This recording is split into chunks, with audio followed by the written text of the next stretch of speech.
think we're good now. Check, check, check, test, test, test. How's our mic? Should be using the correct mic.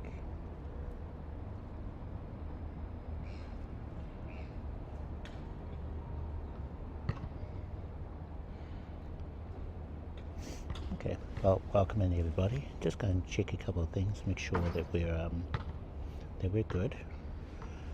And let's see.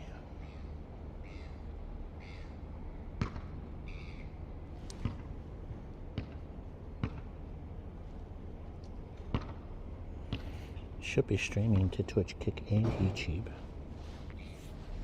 I'm checking my chatted app here. Excuse me. It's a new one I've been testing called IRL Plus. I'm not sure if our YouTube messages are still coming through or if the quota ran out.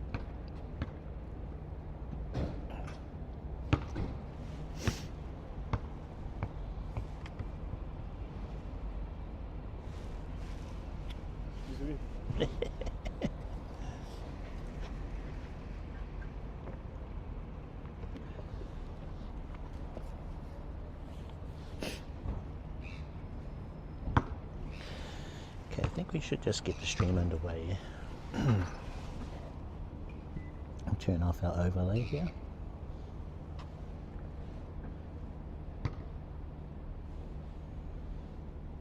Hi everyone, how's it going? I had planned on sharing something really cool with you today, but well, I'm not sure if you could see that, but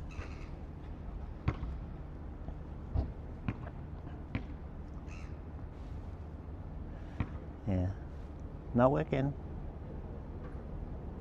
Ooh, I'm curious. Oh, nice. So TVU Go rolled out an update. There were a couple of things involved with that one. I'll try and recall them off the top of my head. Let's see. One of them is correct mirroring. So for example, when I look at my phone screen, I want everything to be the same. So when I hold this hand up, it is, it's hard to describe, but it's not mirrored, but in the stream you want it to be flipped. Otherwise words and things will be reversed. So for example, need to find something with words on it.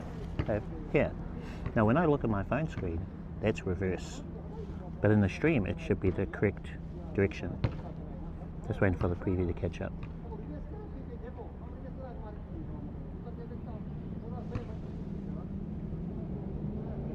Yeah, so that was one of the updates in build number 194. So it looks like they did that for us. So pretty happy about that. I'm also curious because so because the thing is flipped, when I bring up overlays, they shouldn't be flipped. So I'm going to try it now. I'm going to bring up my starting scene screen. So that, for me, is in the correct direction. In the stream, it should also be in the correct direction. Sweet, nice. So these were things that this app couldn't do before until this latest update. So that's nice. Let's see if I can bring up, I think it might have been an email where it has the list of updates. So correct front camera mirroring behavior for iOS and Android. So today I'm using the iOS version of the app. It just works for me having the iPhone as the TVU Go streaming app, and in my Android where I can run like Stream Buddy or IRL Plus. And it just seems really stable for me and my old iPhone. Okay, so we've got the correct front camera mirroring behavior, so that's nice. We know it works for iOS, so that's fantastic. If you've seen some of my videos where I've used this app before, if I had the split screen up, I had to flip the front camera because everything was in reverse, so now we don't have to do that. So let's see, going to bring up dual cam, split view. So that's all correct direction, so that's good to see. And then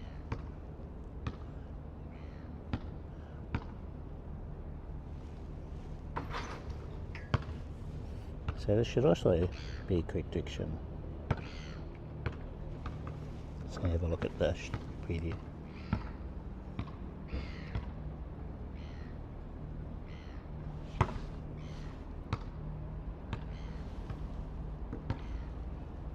So it's quality of life improvements. It's really nice to see.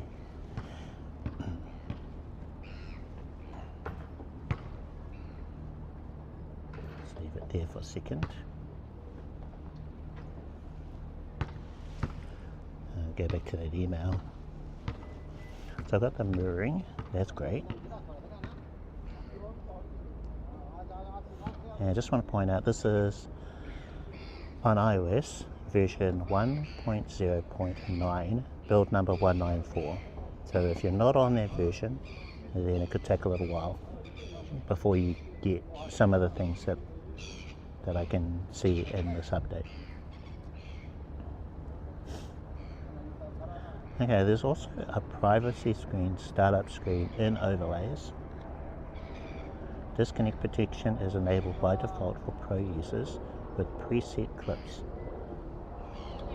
And here's the one that I was really keen to share with you guys today. There's wireless DJI support for Action 6 Pocket 3 cameras.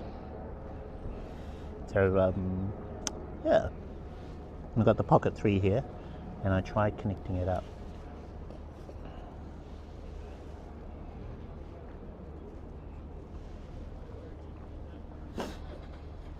Well, this error that we see, that's usually because it's trying to connect to the wrong URL. And I think that's the case. And I tried making modifications in the Mudi 7, like enabling IPv6. I enabled that, didn't work, changed security settings. I did a whole bunch of things in the Mudi 7 to see if I could get this to connect, but it worked. There's a nice feature in mobile where it'll auto select the IP address for the wireless camera to connect to mobile, and usually there's 4 options. There's 2 IPv4 addresses, 1 IPv6, and I think a Bluetooth, and usually it's either one of the first 2 URLs that work. So I'm hoping what these guys can do is they'll roll out an update so that you can actually select the URL, because I think this auto, whatever it's doing, I can't see what it's trying to connect to. I can't change it, so it's just stuck on this. So in this app, from memory, let's see, you can go in, you can add a device, you can give it a name, you select it via Bluetooth, so that's all pretty easy. You have to enter in the Wi-Fi username and SSID and password. I wish you could automatically grab that from whatever you're connected to. Maybe it's something that they'll add, because I really don't like having to enter in my Wi-Fi password. It's very manual. It doesn't even select the SSID. So if they could do that, auto SSID, maybe enter the password in, or if it could automatically populate those fields with whatever you're already connected to. Don't know. So you have to do that, and then you can go into advanced settings, select the resolution. I think it gave me a 720p, 1080p frame rate. I don't recall what it gave me, but I'm usually okay with 30. And then bitrate. With the Pocket 3, I think there are 2 options, 2 or 5 megabits per second. And then I did try connecting the Action 4, same thing, same error, preparing to live stream. And the Pocket 4, the Action 4, they gave me, I think, 4 options, so more bitrate options that I could select. So you could also choose the stabilization mode, so horizon balancing, on or off. So you could do quite a bit, except for the URL that the camera is trying to connect to in order for it to go into the TVU Go app. Now, if they could handle that part so it correctly selects the IP address without you having to worry about that, great. But it appears that yeah, whatever it's connecting to is the wrong thing. So I'm just going to turn this off, because I thought something that I couldn't do with my testing was maybe I had to actually go live, and then somehow once you're connected to the TVU servers, then perhaps it did something to find whatever, you know. So I thought maybe that's what I had to do, actually go live, and it appears it still isn't working. Just going to have a look. So flip camera, yeah. So really hope they get onto that, because this was something I was really excited to share with you guys today, and I was hoping they'll just work first time, no problems. But it looks like they've got more work to go on that. Shame too, because that's a highly requested feature. A lot of people are asking, oh, can I do RTMP like you can with Moblin, this and that? Get in there pretty fast, to tell you. Going from when they released the app, which was what, a month, 2 ago, to where they are now, to it has RTMP. You can connect the Pocket 3 to it, but it's their Wi-Fi address. I think that's why it's saying this, because that's what I've seen previously in other apps.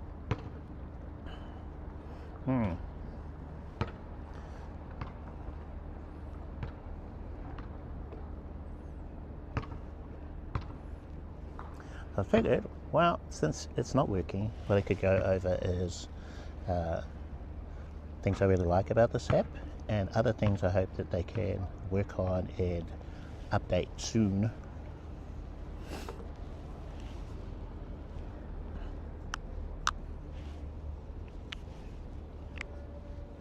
Okay, turning this off.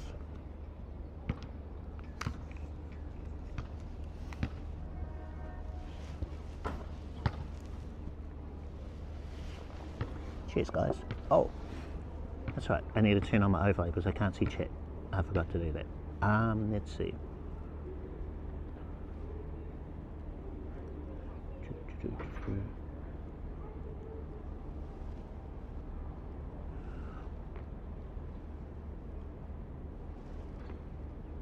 This one's set to preview only. And then this one. Hey, hyena, how's it going? How are you? This one's preview and live. And why was my TTS not working? Oh, that's right, because the TTS only works for chat messages, not these emoji things. This guy, chur. Hey fam. You're doing well. I'm doing great, thank you. How are you? What have you been up to? Been out taking photos?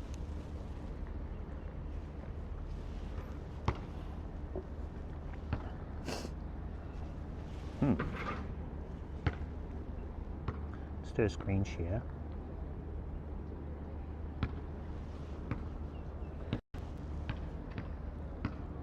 So you'll be able to see what I see. I might turn off that other overlay, that horizontal one. Nice.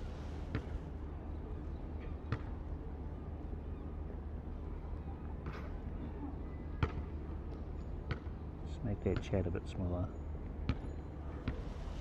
Color grading. Nice. Taco tones, I assume.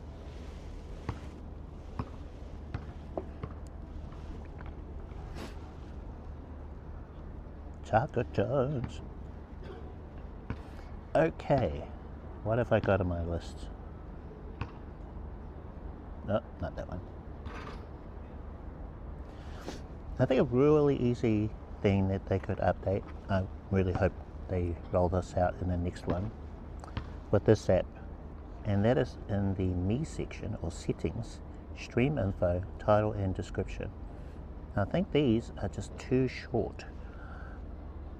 I believe the title is limited to about 35 characters and the description is about 255. Description's fine, but the title, I wish they would make that longer.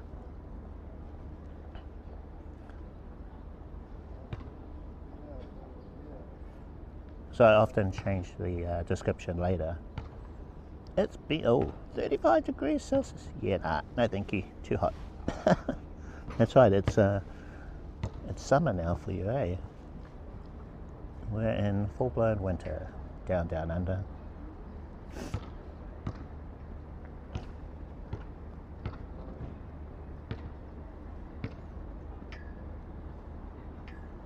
So TVU peeps, if you could please write that down. Maybe it's in an update, the next one, that'd be awesome. But if they could add that, be very grateful. Longer title, stream title, and longer description. So if they could aim for the title length that is for YouTube, awesome. I think YouTube is 180 characters, 200, I forget. Whatever number that is, that would be awesome.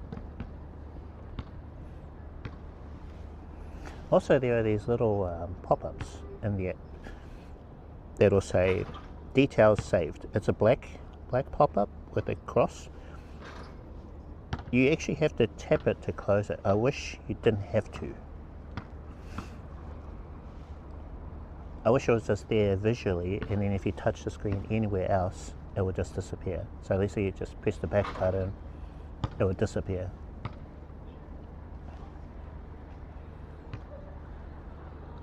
Food stream.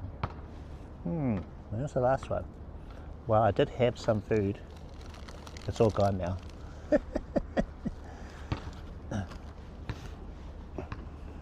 Give me a taco stream.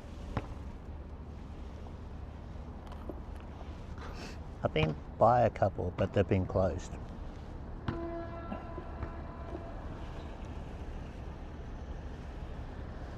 You go at the right time. Tacos. I don't want to do fish and chips again. They're a bit too naughty.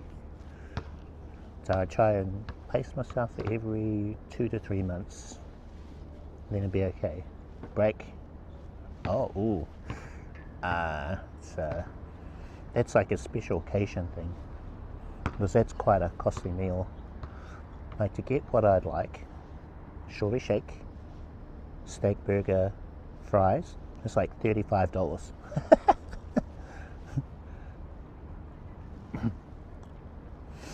Yeah.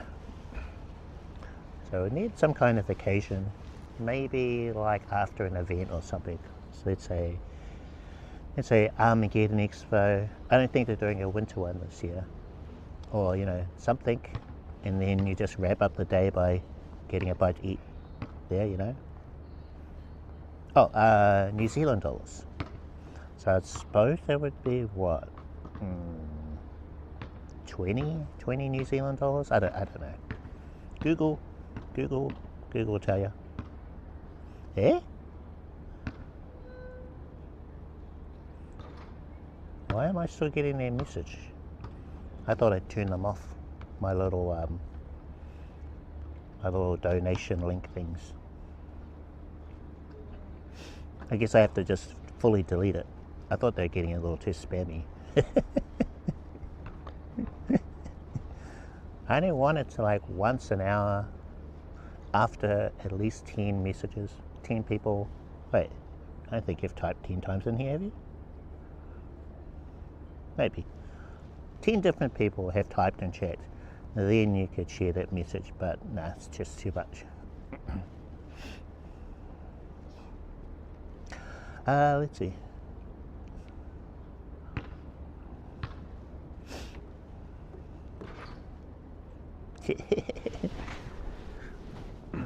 So today would have been a daily upload video on YouTube about the RTMP features of this camera into the TVU Go app, but can't do that.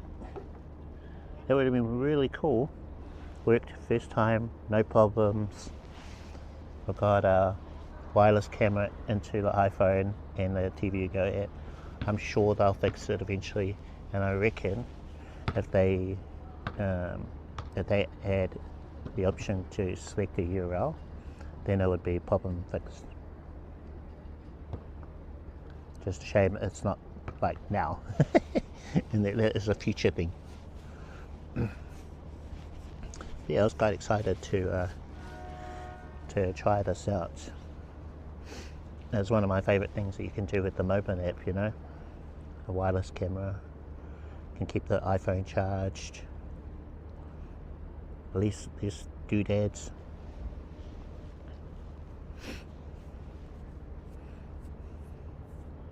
Stable as.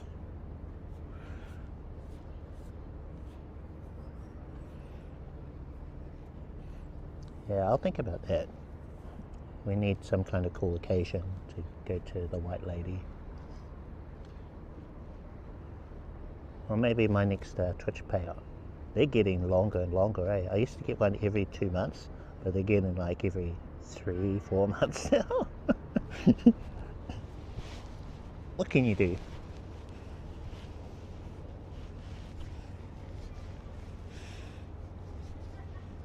But YouTube is actually very much better. I'm getting one every month. At the moment, it's so up and down.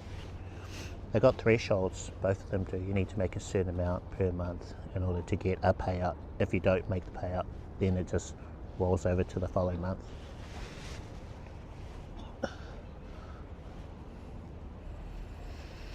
Yeah, well, YouTube for sure is for the amount of work you put into streaming and seeing better payoff with YouTube videos.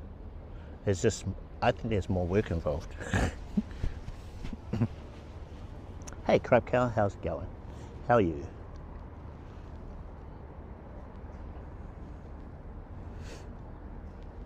But I suppose that's different for everybody, eh?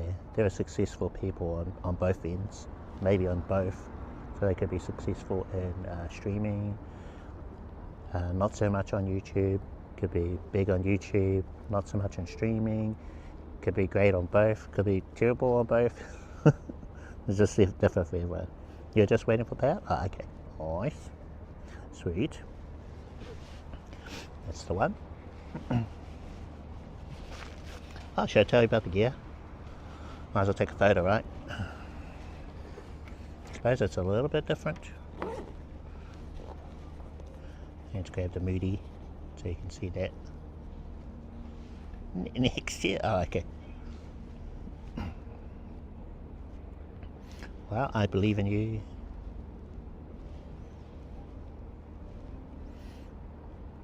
Guy's gonna smile. Cheese. Let's do a peace sign. I'll share that to Discord later. How are my YouTube peeps doing? Oh, I got a message here. Hello. Alright. Musa and Musa. Hello, I just set up S23 server for my IRL streams. I built everything yourself to your server. Do you think, oops, disappeared.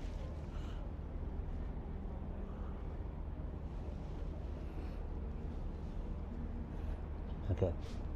One downside to this IRL Plus app is when they run out of quota, you don't get your YouTube messages in there.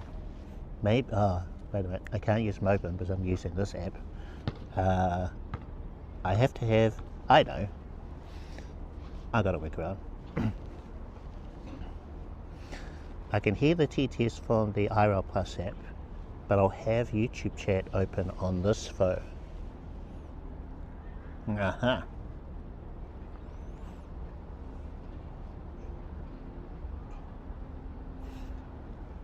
So you build everything yourself to your server.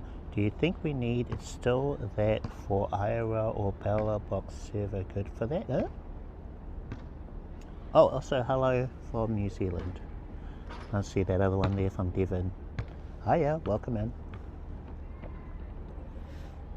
Let me just try and understand what you wrote there, Lisa. So you've got your own SRT server for your streams. Fantastic. Congrats on that. They built everything. So test server, do you think we still need a Bella Box server? Good for that. Well, I don't know enough about your setup there, Misa, but so you got an SRT server. I assume you have SRTLA for bonding. If you can stream to it, I don't see why you'd need Bella Box. And I'm also going to assume that you have port forwarding so that you can stream to that. But so what I like about Bella Box is they've got servers worldwide. So if you travel a lot, I don't know if you do, but if you do, then you can switch from a server that would be local to where you live. So nearest one for me is Sydney, to let's say Singapore if you happen to be there, or west coast of the US, east coast. So they've got servers all over, and that's where, what do they call it, your round trip time will be faster if you're streaming to that server, one that's closer. So that's one benefit. They also have they've got bonding built into their one. They basically invented SRTLA. They have what else? Bonding, a URL that you can use in your streaming app and also in your media source of OBS. So that's what you can do with all that.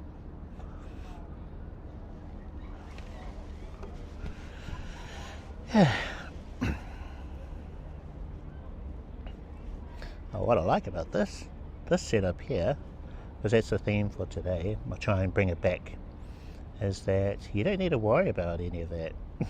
You don't need to worry about which server is closest to you, or URLs to in your like media source. Actually, if you did want to stream to your OBS, which you can do, you still need a URL.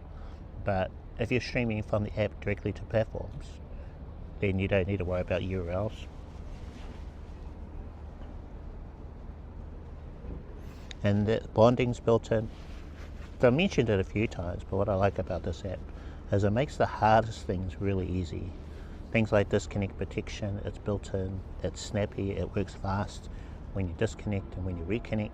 So that I'm really happy with that. It works really well.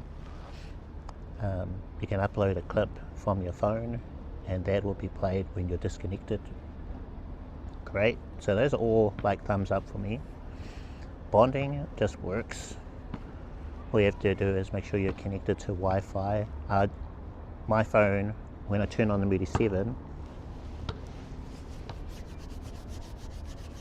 0.5, this is really any like hot. I've never felt this hot.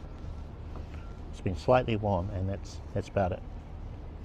Oh yeah, if you see my latest YouTube video, it's the third and final part of my review of the Mudi 7, where I speak very highly of this. Works great with the TVU Go app. Works great with my phone and whatever's connected to it.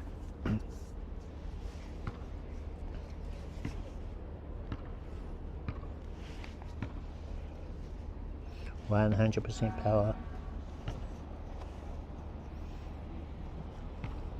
I did buy it with my own money, so it's not a sponsored video. It's my honest opinion. If you get it, I think you'll be happy with it. I wish I could test it in a hot environment, like if it was in the 30s, like where Hyun is. It just doesn't get that hot here. Maybe some parts during summer.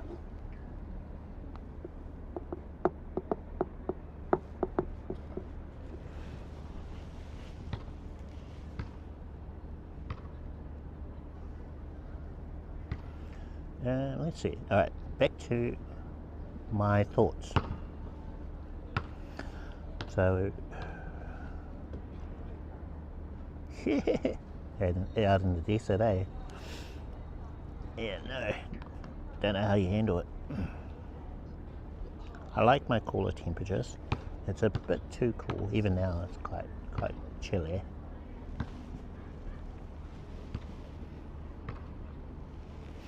Yeah, it never gets to 40s. I don't think so. I might occasionally get into the 30s, but not for long. Sockman, hello. How's it going? Well, today I have the iPhone 11 running the TVU Go app on iOS. I've got the DJI mic mini receiver plugged into the iPhone, transmitter in here. I do have the Pocket 3. I did start the stream off trying to use it, but I couldn't get it to connect.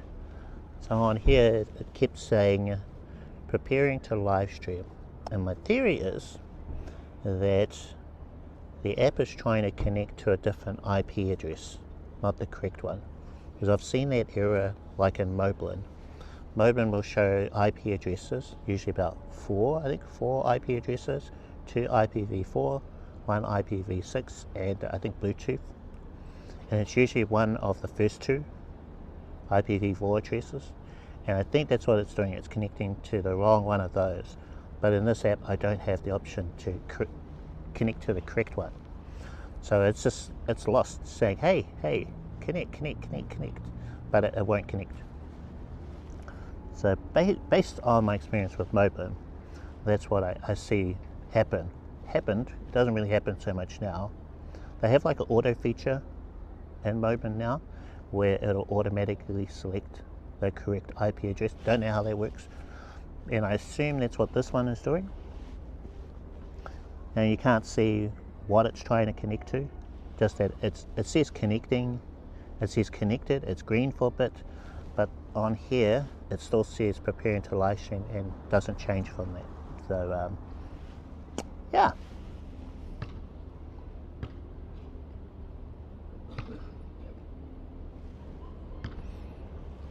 I used the Mudi 7. This is my my hotspot with a SIM card in it. So the iPhone is bonded to it at the moment. That's what these 2 connections are. And the app says that it'll use the Wi-Fi thingy or whatever you're connected to. And I know it can work because it works in the other app.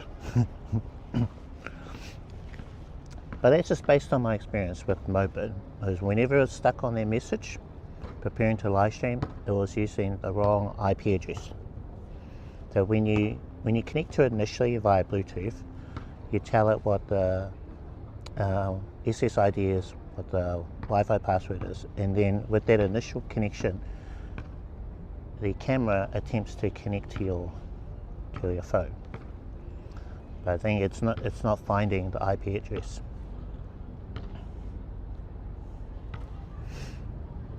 Yeah. And I don't have that option to select the IP address, so it's kind of stuck on it. That's my theory. I don't know. I don't know how it's working beneath the scenes, you know.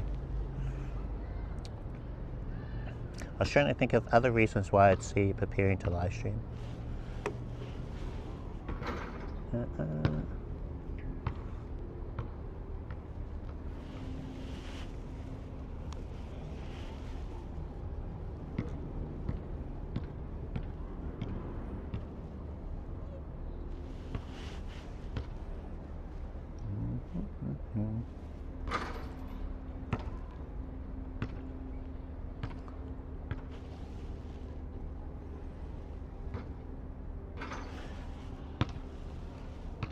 Is it still trying to connect, or do I have to do a... Oh no, it's not connecting anymore. I think it probably stops after a while.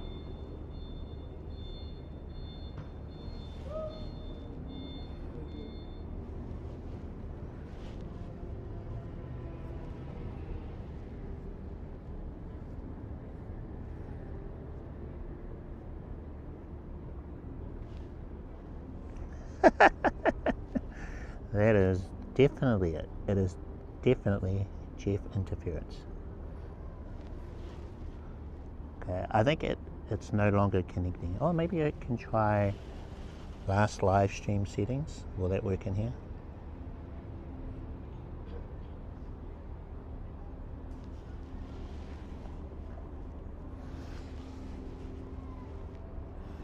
Well, I did try that offline. I turned on the personal hotspot mode of the iPhone, turned that on, entered in the iPhone SSID and password, but that didn't work either. So let's see, I could try and start, maybe if I swipe out fully, because I'm streaming I can't access the Me settings. Does anyone know how long the disconnect holds?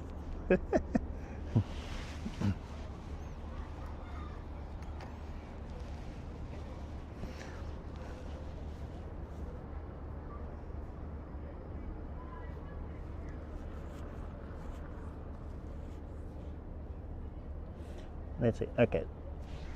Got the iPhone with the SIM card in it.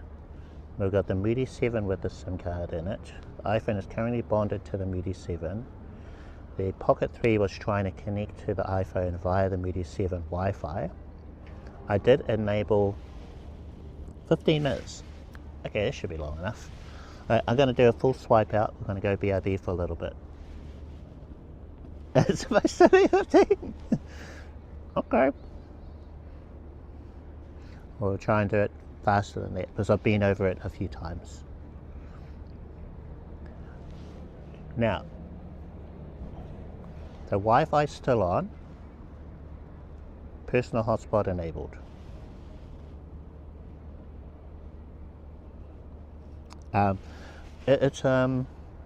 It's supposed to be 15 minutes.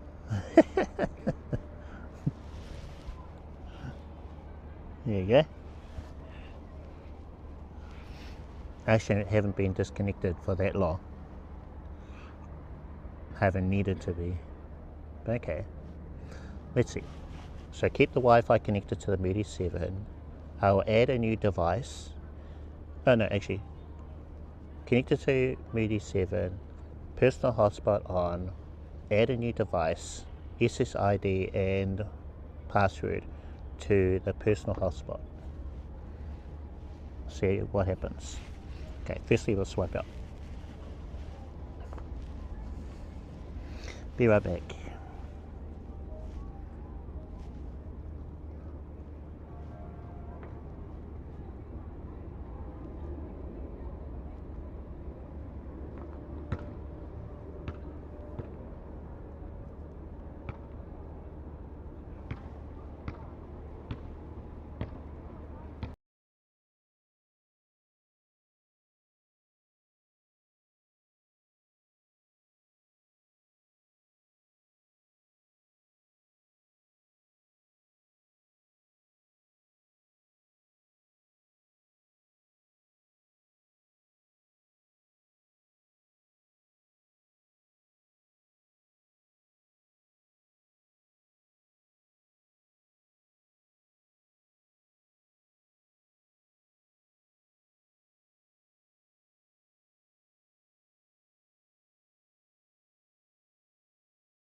Hello.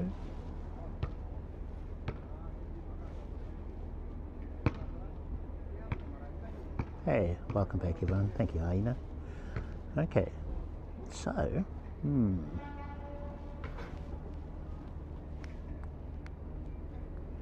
this is what I'm getting, same as before. Personal hotspot mode is enabled on the iPhone. I did change the SSID and password to the personal hotspot. Just doesn't want to connect.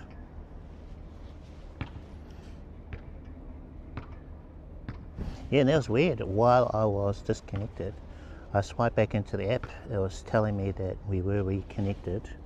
Basically, what I can see here,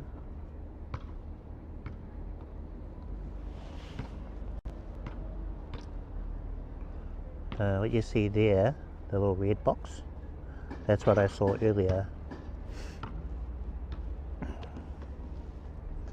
Now I don't know if it's maybe because I'm screen sharing, maybe because the camera was trying to connect, something like that. But basically, yeah, so what I have been doing is I'll just swipe up and then thing. But if you swipe up so that you can see the other apps, and then swipe up from that, I waited a couple of seconds. I think I counted to 5, and then reopen the app. It seemed to rejig things. Huh. You had a chance to try the... Hey Steve. Yeah, I did. I've got a YouTube video on it. Of course I do. Where I went over its features.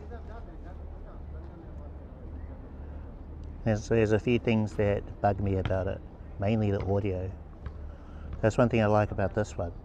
They got the audio right pretty early on. So what the Kick app will do is it'll randomly just pick something else as your mic. Oh, yeah. You know, you'll be okay at first, and then you'll be using the internal mic, and then you'll be on your Bluetooth headset.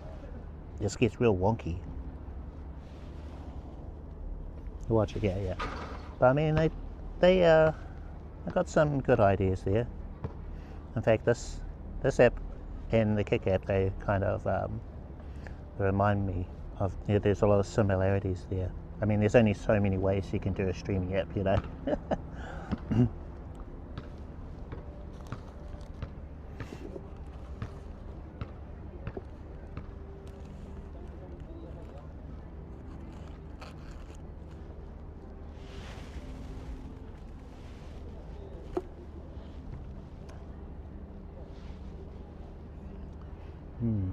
Okay, so let's see. Still no go with the pocket camera.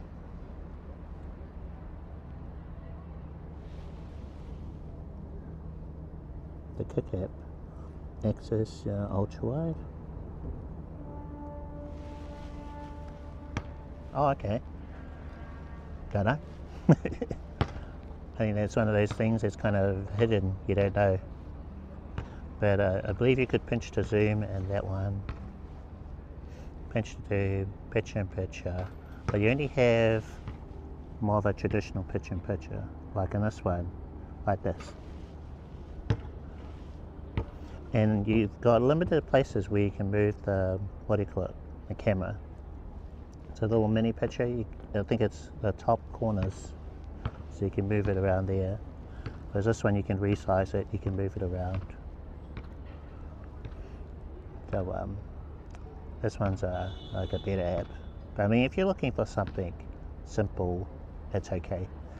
There's a somewhat, I think they had a disconnect protection in there. I mentioned that too. So basically, with the Kick app, it'll attempt a few times to reconnect. But whenever you reconnect, you actually lose all your viewers. Someone in Kick Chat was kind enough to tell me that they had to refresh their browser in order to get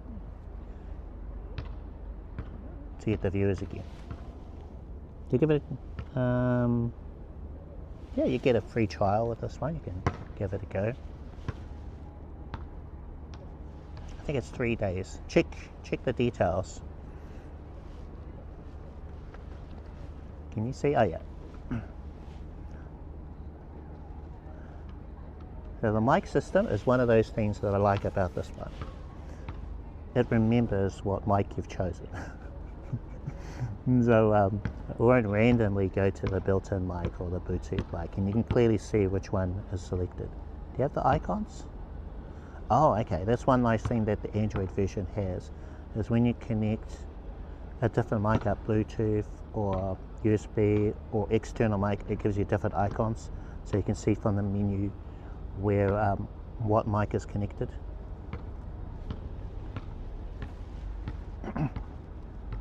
Yeah, so that was one of my critiques of the KitKat. Also, the stabilization is pretty awful. Like, there's no stabilization. Whereas iPhones, I don't know if you're on Android or not, iPhones have about 3 levels of stabilization, and this one, I think it utilizes maybe standard. But the KitKat, there's no stabilization. So that's one of the things I really didn't like. Also, didn't like the audio. It was pretty scuffed. Otherwise, you know, it's fine. If you're not really an IRL streamer and you just want something to go live to Kik and it's just a one-time kind of thing, then it's alright. It's alright for that. But if you're pretty serious about IRL, then this is definitely a much better option.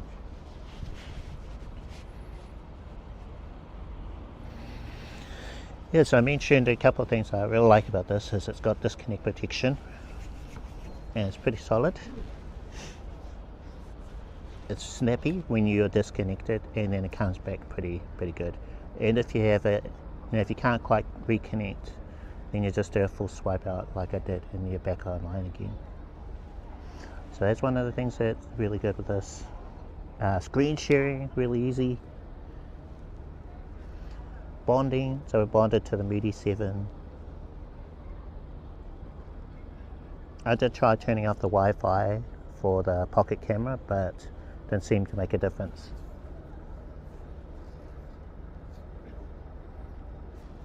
So we'll just turn this off. We're just burning through battery. It's a shame, yeah, because today's video, YouTube video, would have been about this. Connecting that up wireless RTMP video into a TVU Go app. But we're going to have to hold off on it.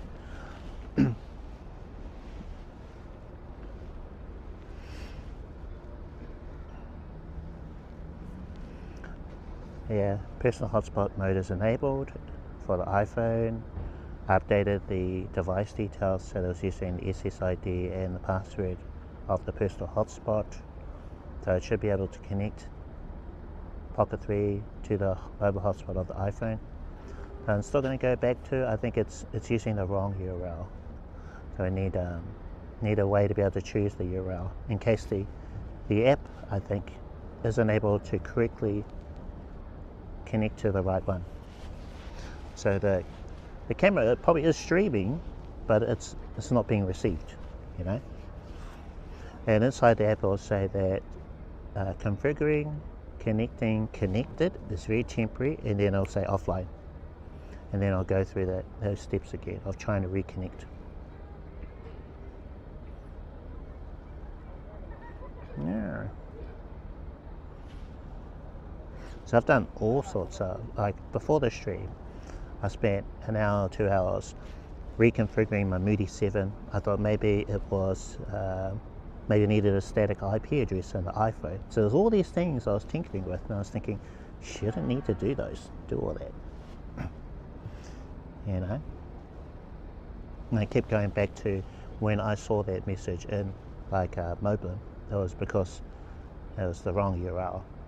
So maybe there's something they can do. Or maybe I'm missing something. That's also very likely. It could be that. Maybe I missed a step, but I don't think so. I think I've done enough RTMP live streams with DJI cameras to have a pretty good idea of how it works. Right, so when we can get that working, cool. I could also connect the Action 4 to this. It did show up under the devices list, but it was the same message. I thought, oh, if anything's going to work, it's going to be the Action 4 for sure. And I could connect to the Bluetooth, I could enter an SSID, etc. But as soon as it came to start the live stream, same thing, preparing to live stream. You know, Action 4 is pretty reliable, works almost every time with everything. Okay. So Satch, no go today. Hopefully there'll be an update for us soon. Oh, another thing I thought maybe it was with the iPhone. Frame rate was too high. So I changed it from 60 down to 30. No go, not that either. So I've done a bunch of tweaking, not sure what else I could be missing. And I know this phone is capable of it because I'm able to RTMP stream with both my Pocket 3 and the Action 4 into moment. So something is awry. If I'm missing something, let me know. You can write it in the YouTube comment of the VOD later on. Back.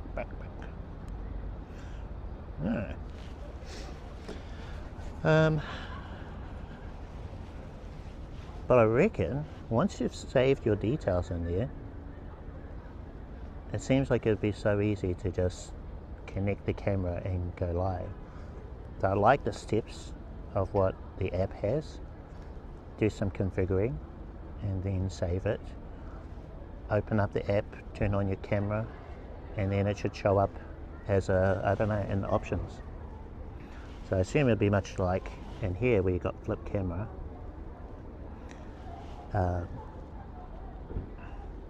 Those will probably be disabled. Maybe dual. Save your string key. Is this okay? Save. Yeah. String key for what? you create a new one. Oh, you mean for Kick? I've connected everything.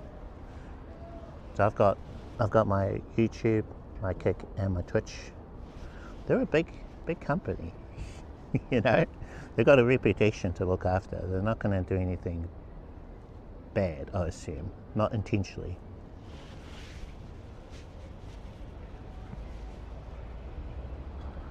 Oh yeah, the way that you connect is by logging in. That's the way I did it. So you log in like I did it with YouTube, Kick, and Twitch. That's the best way. And then you can authenticate, does all that sort of stuff through the logins. Other ones like I think Facebook, TikTok, you've got to enter in like string keys and whatnot. They're more manual.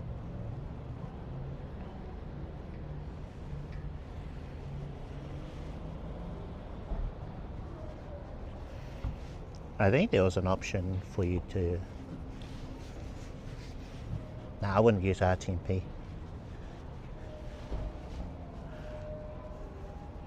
There is an option depending on your version to use an RTMP URL. So you could use like an RTMP URL with string key to, let's say, YouTube or wherever. But I mean, that's not a really good protocol for streaming. Not ideal. Just means you need a much better connection.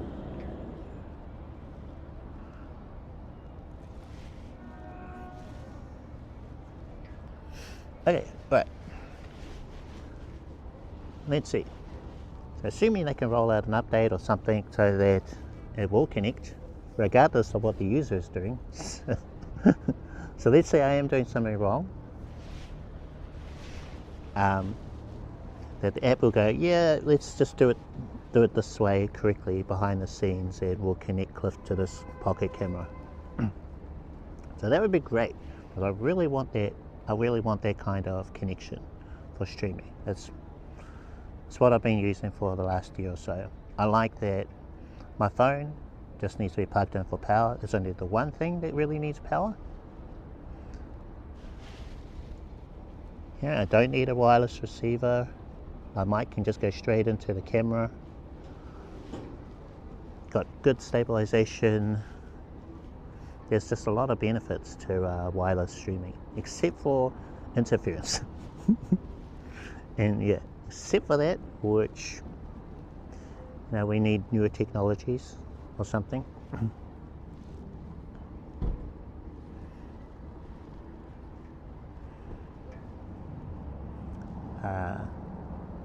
Okay, so go over.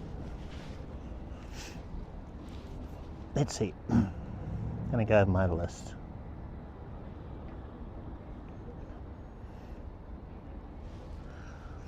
So since I couldn't get the pocket camera working, I've changed this to what I like and what I hope they can fix with the TVU Go app. So the first thing I had on the list was the title and description, which is in the me section, stream info. Now I would personally, I like the title to be longer, because I often almost reach the limit of what YouTube allows, which I think is like 180, 250 characters, something like that. So if they could make that longer, 32 characters is just a little too short, I reckon. Because I can only put TVU Go app. What's my total? So TVU Go app. Hey Mudi, how's it going? TVU Go app. Pocket 4 via RTMP, and I couldn't even put test at the end. That was like maxed out. Description could be longer. Maybe if they could make that 500 characters, but the title mainly for me. Let's see. So I mentioned how it'd be nice if they could add, at least for now, a way to select the URL for the DJI device. It's auto at the moment, or maybe it's just selecting the very first URL. Yeah, I think there's something with the URL. If it could connect to the correct one, then it would work every time. So they need to work on the auto mode, or how it selects the URL, something, whatever's happening. I want it to connect every time. I think that's it I had for the me section, which I can't access because it's locked off when you're streaming. Let's see. The chat, I really want them to update that so it's a merged chat. I've heard it's coming, but for me, someone who multi-streams, I can't use this, which is a shame. I really want to use native apps and things inside the app. Now, if I only stream to Twitch, sweet, no problem.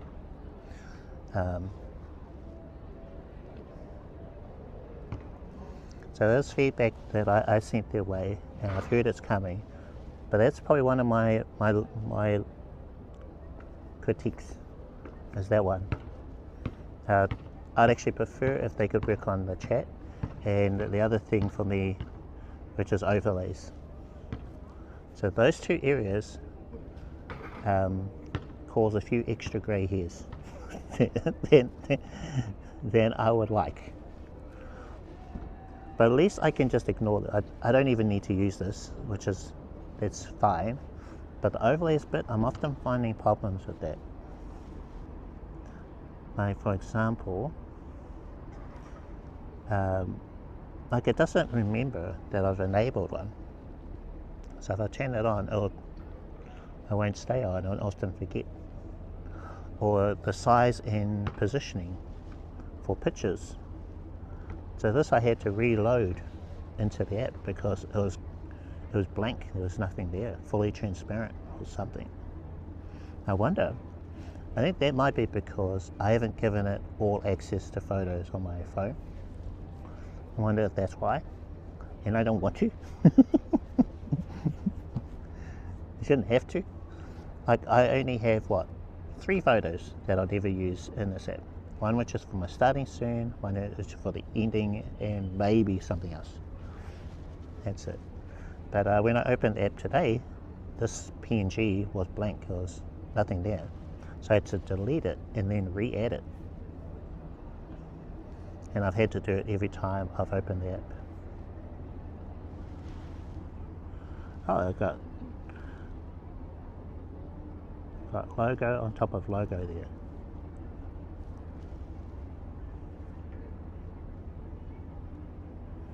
And I've also found that sometimes it'll forget the size.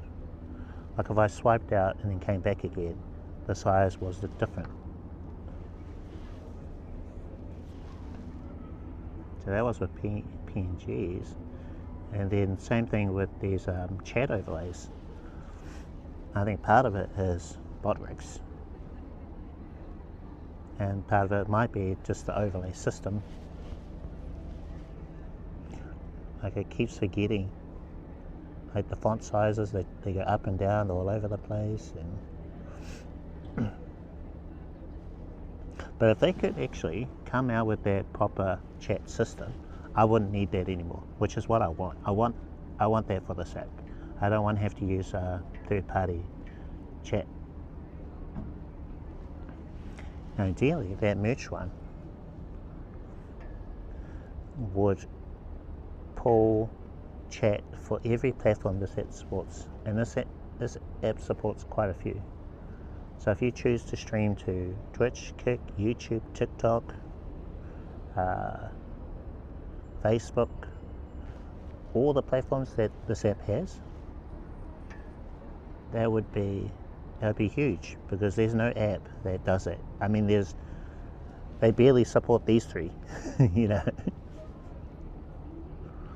But not only just chat messages, but notifications. Because you need to know when someone has subscribed, donated, cheered, kicks,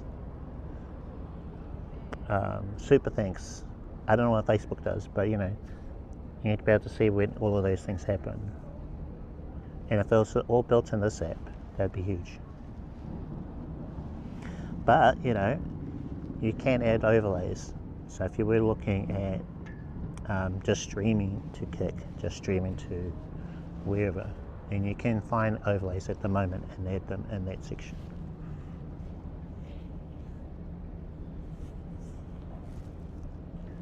This is my current workaround. Use bot rigs for merge chat, Twitch, Kick, YouTube. It works for all of them. I don't really use the other ones. I want to see what this privacy thing is.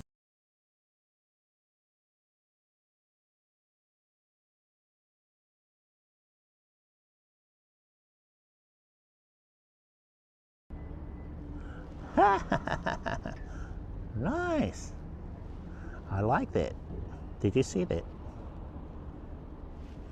So I mentioned in the update that was new. It muted the mic when I tapped that button. Is it customizable though?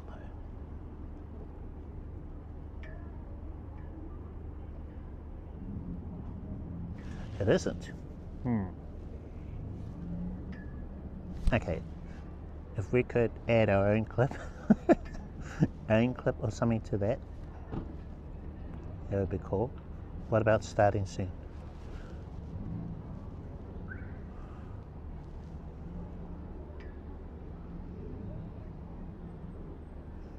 Yeah, privacy screen, I am a fan. Can you see chat? You can. So up in the top left hand corner, see how there's chat? Then click on there, and then you can choose kick chat. Now below it, there's an option, mode. Mode gives you preview only and you've also got the option for preview and live, so that both you and the chat can see it.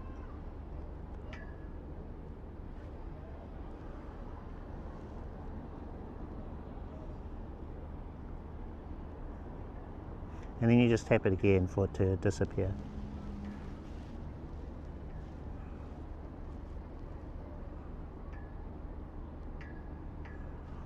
Yeah.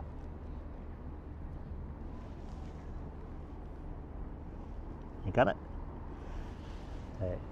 Choose kick. Alpha transparency for the, I think that's for the background. I've got it 0, and then you've got the mode. Correct, yeah. Yeah. So usually that chat is for you as a streamer, but they've given you the ability to make it both. Now what I have is I've turned them off because I need merge chat for Twitch, Kick and YouTube, and that's why I have an overlay for Botrix. I've got that one. On Botrix, you sign up to their service, and then you can sign in with all your platforms, Twitch, Kick, YouTube, and then they've got a chat widget so that you can view all of them. But if you only stream to Kick, I think that one there is fine. You know, you can just stick with that one. Or if you only stream to Twitch, and then there's also one for YouTube.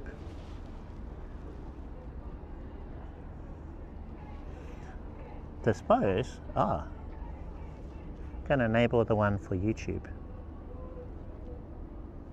Oh, it's a bit rough.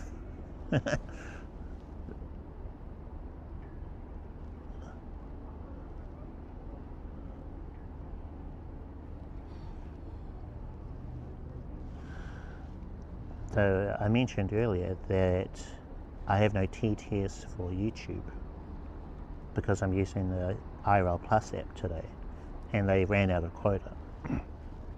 So this could be my workaround. I could have this chat on screen while listening to the TTS of Twitch and Kick. So what I have been doing is I've been reading YouTube messages on this other phone. So I have YouTube open here, but I mean I could just do this instead.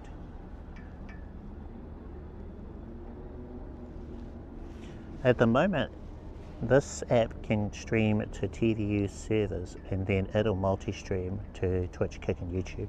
So you don't need OBS. In fact, I think this is the better way of using it. But if you want to stream to OBS, you can. If you've got port forwarding set up, then you can stream from this to the public IP of your computer.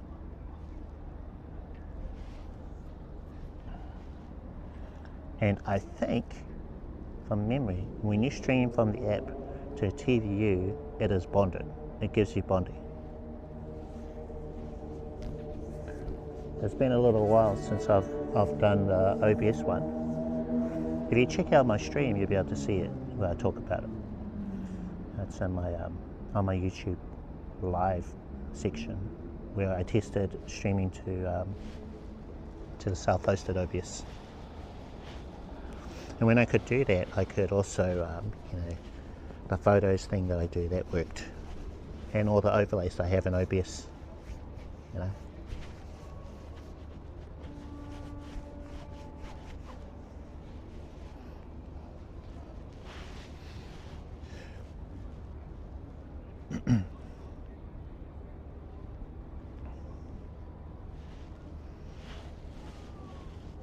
I'm going to turn this chat off, but it's a bit much while screen share.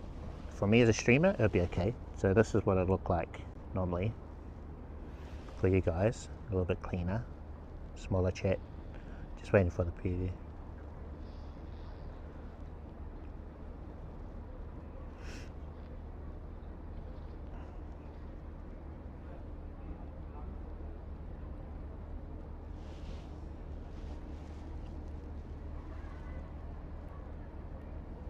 Oh, yeah, now that's what it looked like, and then what you could see with the YouTube chat, so it's dominating my screen, that was set to preview only.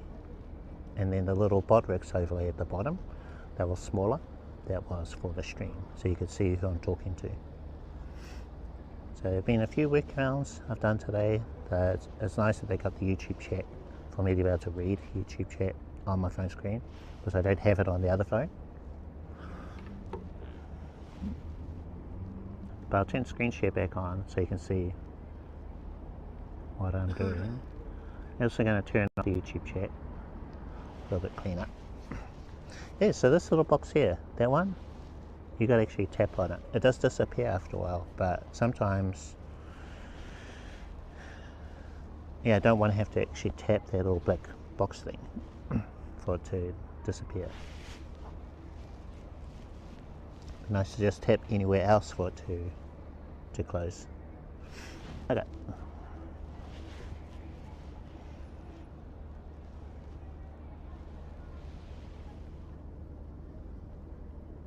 Hello. I'm using neither of them today. I'm using a mobile app. So I guess this would be iOS, although it's available on Android. Yeah, so that's one cool thing about this is you can stream without a computer on.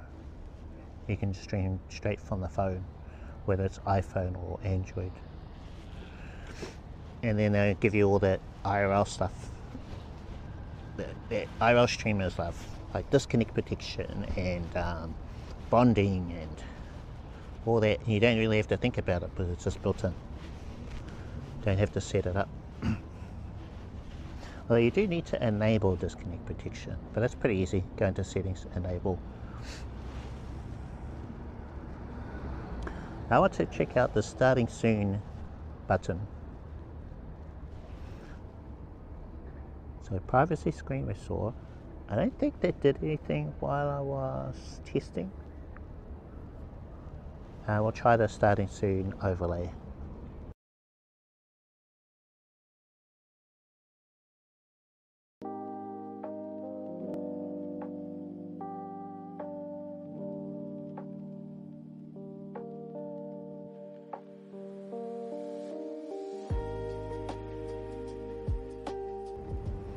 So I've unmuted the mic. Is the mic working now? Oh, you can unmute the mic. Alright, I like that. And music? Fancy.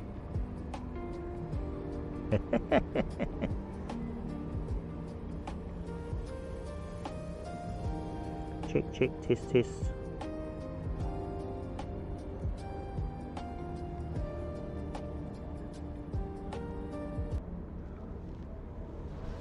Could you still see? I wonder.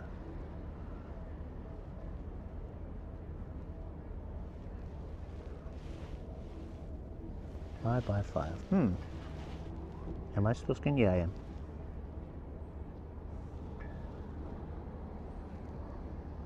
But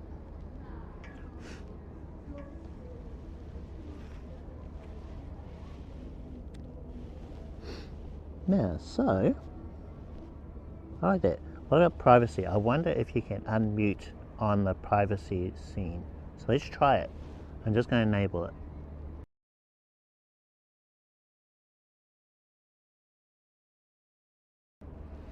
Okay, I've unmuted the mic.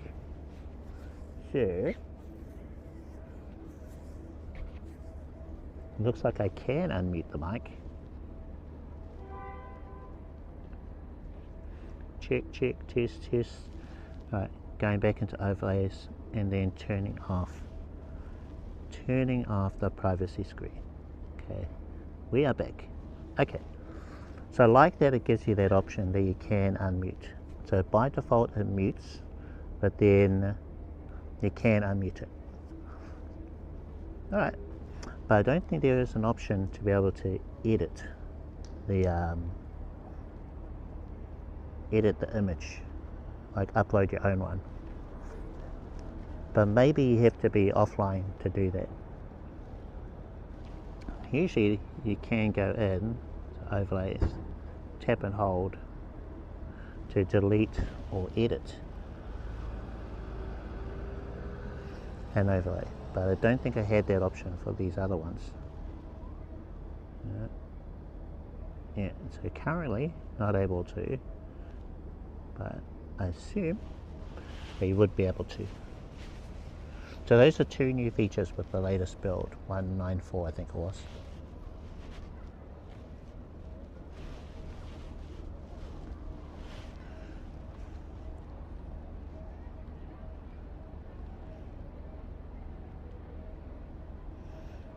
Okay, so device, just going over my notes, overlays.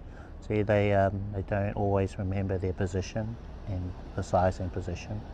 And PNGs, they stop working, which is weird. I mentioned that earlier. I think it could be because maybe your photos access has to be what do you call it? All access to photos. Maybe when it's set to limited, there's something funny going on with how it. I don't know. I think that's maybe a possibility, but yeah, there's something wrong with the pictures and when you share a PNG. So I made the PNGs for my starting soon and ending soon with Canva. Affinity. And as transparent PNGs. They do load, so I know they work, but sometimes they don't. They'll resize. I want them to be full screen, take up the whole 16:9 aspect ratio. It won't always remember that, or just shrink them down, move into a corner. So I'd really like them to fix those things, please. Because I feel like they're just so close to being great. For pictures and overlays, at least with Bodricks, they're a bit funny.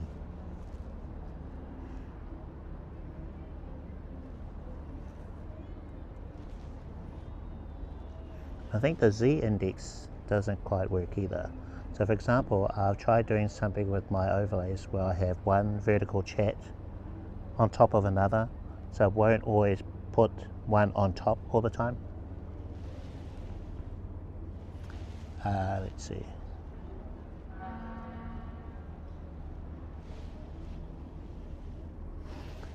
Let me see. Just going to bring up IRL chat. Fish nothing, hello. Do you know any way for me to monitor my iPhone stream using Moblin on my iPad?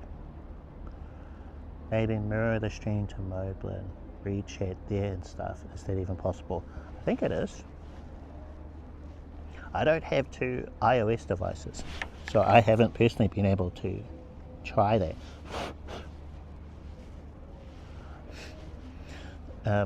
But one of them can be set up as a remote or a control device, and you have one that's set up as your streamer device.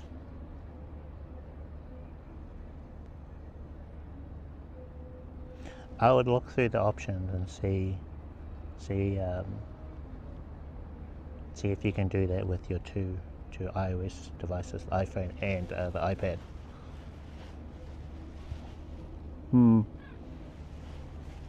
That's why when I can eventually upgrade my phone, I'll keep this iPhone 11, but I like to be able to use this as the second, the chat phone or control device.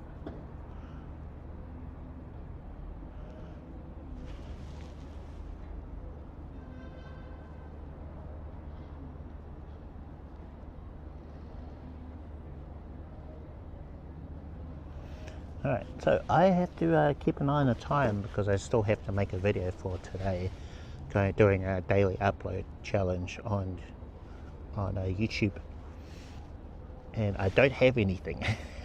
Today's live stream was supposed to be a tutorial on RTMP streaming with the Pocket 3. I was going to make that into a video, but I can't. Weren't able to do that, so I'll have to think of something else. Maybe a tutorial on the Go app, because I've got iOS, Android, and today's one with updates in it. So I'll figure it out. Let's see, other notes here, things I would like, I like and also think they could improve on. The mic system's great. Beauty mode, never use that. Don't need it, Don't need it. This menu thing, I think it does disappear a little too quickly. I'm a bit conflicted at the moment because I see its potential. I think it could be a truly great app, and that I know they're working hard on it. They're adding things that I didn't expect until much later, but there's some really great things which I mentioned it a few times. Disconnect protection, bonding, those are really hard. Those work fine. You know, they're pretty much right up there with what I'd expect out of an app like this. But it's those little things like the chat, which I hear that is coming in an update. I want them to come out with a native merge chat, and if they could do it for all the platforms, that would be just huge. Because no one has chat support for Twitch, Kick, YouTube, Facebook, TikTok, and yet you can multi-stream to those platforms, but you can't read their messages. How did it? Didn't need to. It was already there. It's in the latest build. I'm not sure if that's public yet. So I'll check the build number. If you're on 194, then you'll have it. So basically, under overlays, they just added to your list of overlays. So you got one which is privacy, other one which is starting soon. And they are basically, from what I can tell, they're not picture overlays, they're video overlays. Whereas you can add like a stationary picture, you can add a URL. So these are different, they're video clips. And it mutes your mic when you select them.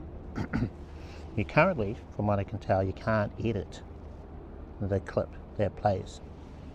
But I have to have a look around.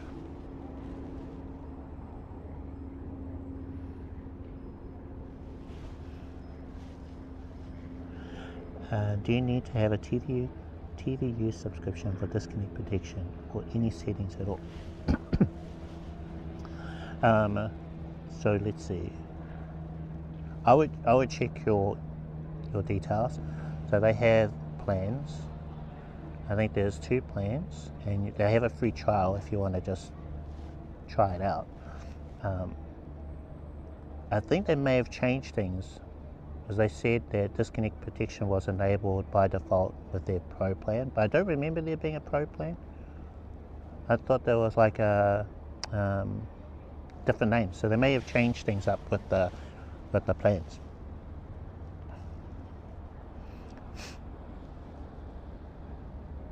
But I'd say yes. Because what this app does is it streams directly to a middleman service, and then that provides you multi-streaming and disconnect protection and all the cool things that this app can do. And with that costs money to have something in the middle that will re-encode your video and then send it to the platform, send it to. So that won't be free. They just can't.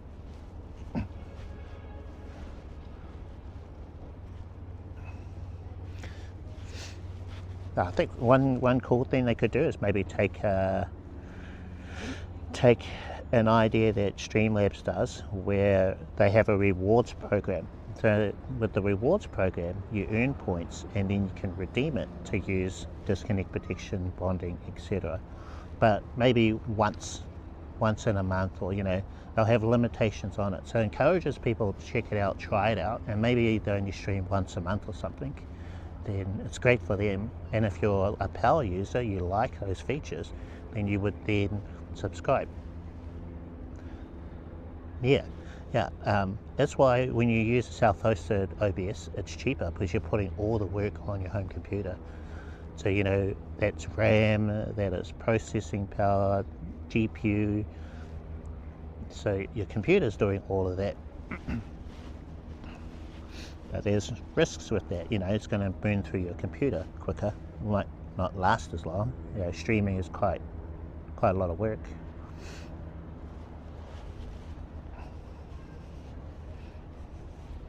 Whereas this goes off to their servers and they do it all for you. So it's their wear and tear, but you're also paying for that. But yeah.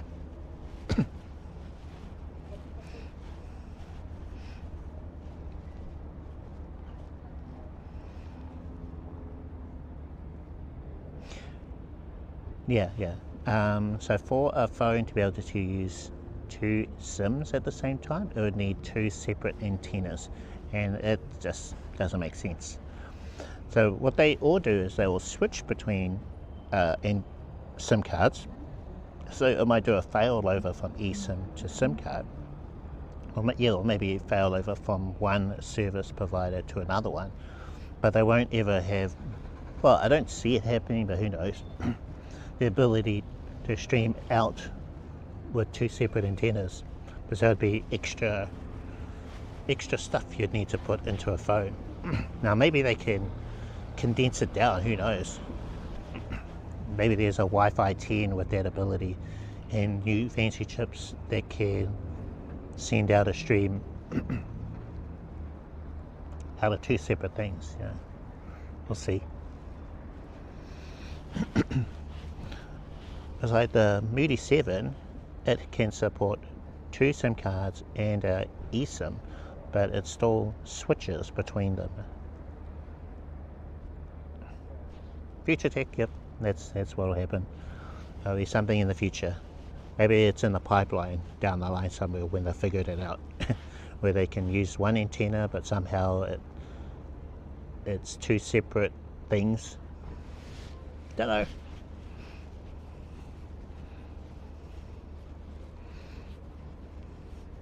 Yeah, maybe it's a Wi-Fi 10, Wi-Fi 20 thing. With new chips and whatnot.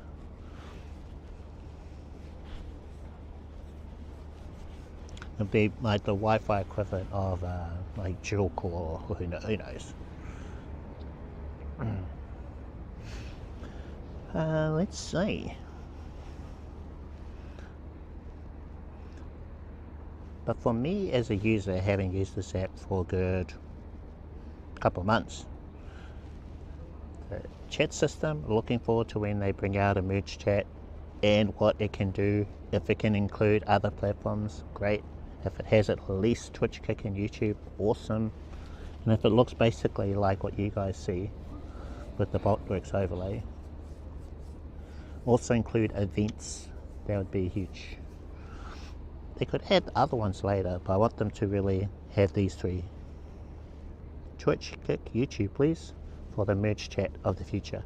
And then I can get rid of Boltworks, because at least in this app, having all kinds of grief.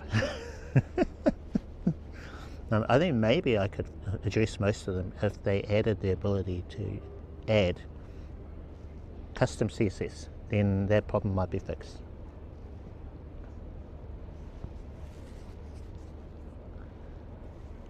These pictures, so whatever is happening with them becoming fully transparent, whatever that is, if they could fix that. So that should be easy. It should be really easy. And with these scenes, I think they need an ending soon. So you got a privacy, should have starting. So left to right should be starting soon, privacy, and ending. And then the ability to change the clip or whatever they're using. But that is nice. I like that.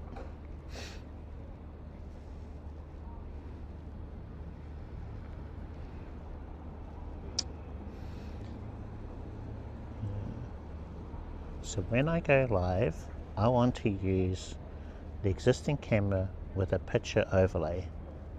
I don't want the mic muted, so normal overlay is fine. Okay. But also, I don't want to have a chat overlay on my starting scene screen. Yeah. And same thing with my ending scene. I don't want a chat overlay there either. So if they could add the ability to have scenes like you do in Moblin, where you can choose what widgets are on each scene, but keep it simple still, I think that would be cool, because I often forget that I've turned on my chat overlay. When I'm on my starting soon, don't want chat overlay. When I'm live, I do want chat overlay. When ending soon, I don't want chat overlay.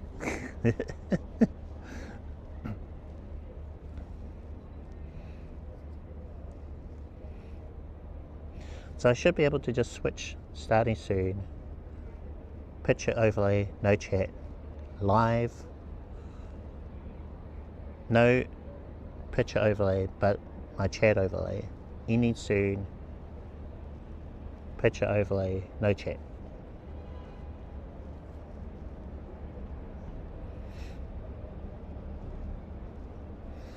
I am sure that this will be improved over time. Just wish it could be faster. I want now. Of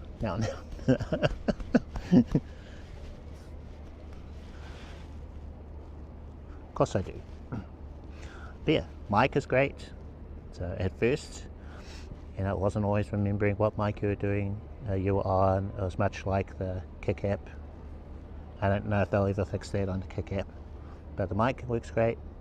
Beauty mode, probably could use more filters, or maybe if there was a filter button instead with beauty in it. I don't need it, of course.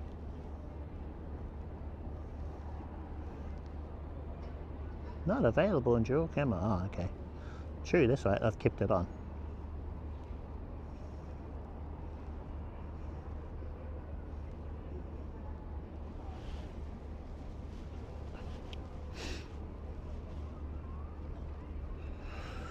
What filters would they do?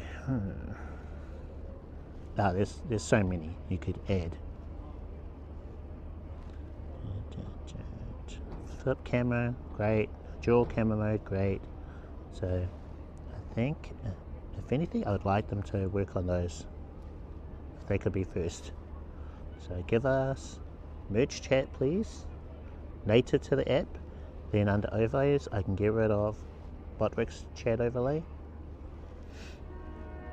So actually that top row of overlays, that'll be gone. If they could fix the picture overlays, that would be good. The privacy screens, if you could upload a custom clip for those, cool. But that's brand new, that's with this latest update.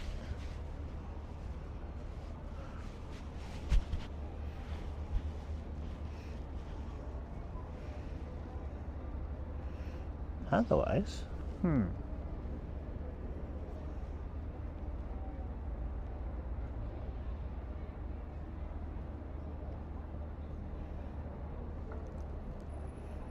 yeah, so at least for me, in terms of priority, if they could do a priority thing, title and description, make them longer. I think that'd be easy. It's probably just one line of code or 2 lines of code to make the title and description longer.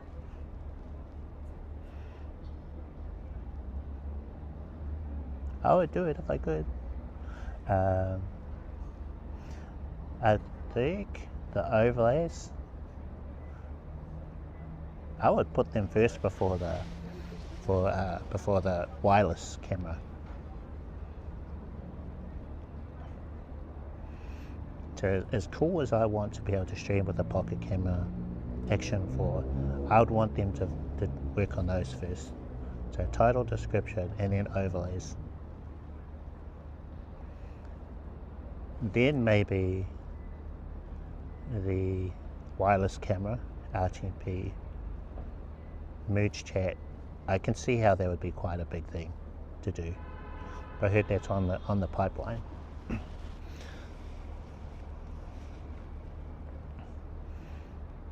Oh yeah, and also the streams, when I watch them back, they always start off black. Now, I don't know if that's been fixed with the latest update, but yeah, it's just black right at the beginning for a couple of seconds, and then the camera's visible.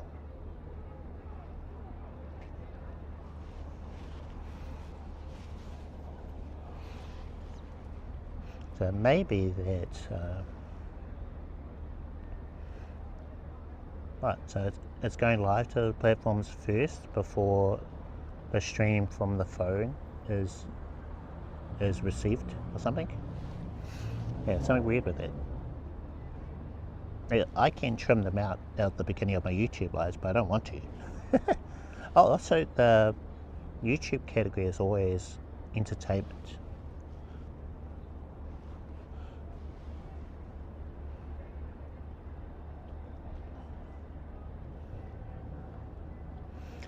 So that's probably low priority.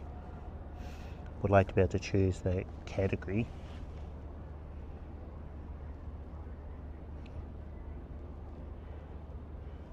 Right, IRL Plus. You've caught it in the first time. What are you using on the phone instead of OBS? I'm streaming directly to their servers, so there's no OBS.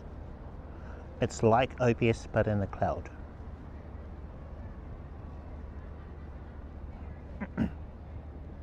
So the approach is different.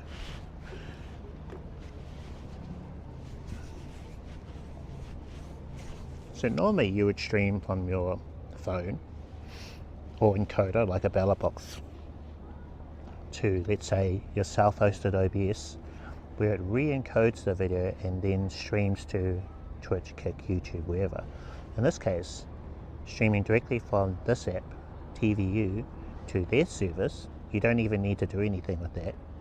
So you just go live, it streams to their servers, and then they do the bonding, multi-streaming, all of that. So in the app, you select where you want to go live, which is why you can see these up here, Twitch, Kick, YouTube. So you select them, and then when it connects to their servers, it does it all for you. Same thing with the bonding.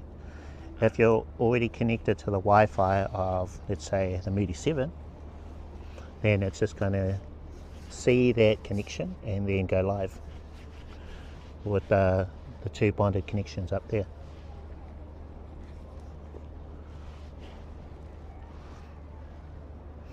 If you have a problem with your connection, you disconnect.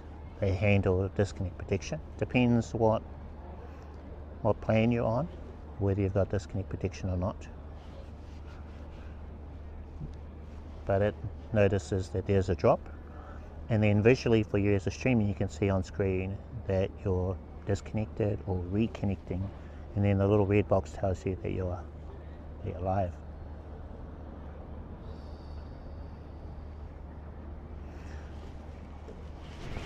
And it's different than streaming with a platform app, because I guess if you're starting out, it's probably like the closest thing in terms of concept.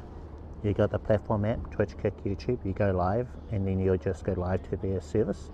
But there are things that this can do that they can't. Disconnect protection, like a proper one. Hey, no worries. Picture-in-picture app. IRL Plus. Oh yeah, no picture-in-picture with the public version. I had to delete the beta one because it stopped working.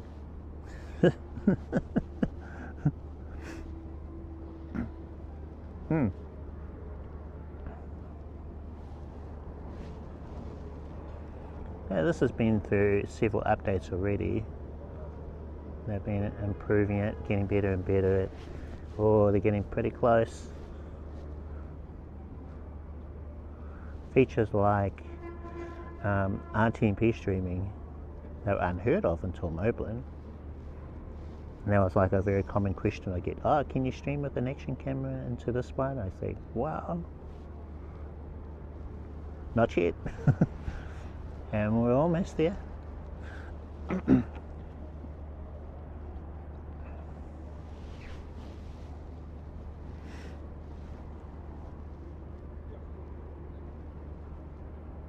Okay, I might have to wrap up. It is cold. But I think I've gone over things I like about it. So the obvious ones, those hard things, disconnect protection, bonding, multi-streaming. So those three things, while also having a streamlined codec protocol, like you don't even need to know what that is, to IRL. So all those things, they're just built in. They're the hardest things to do normally. So usually, like with my self-hosted one, I would need OBS, StreamerBot, streaming app. So you need three things. Need to sign up to a service like BallotBox Cloud separately.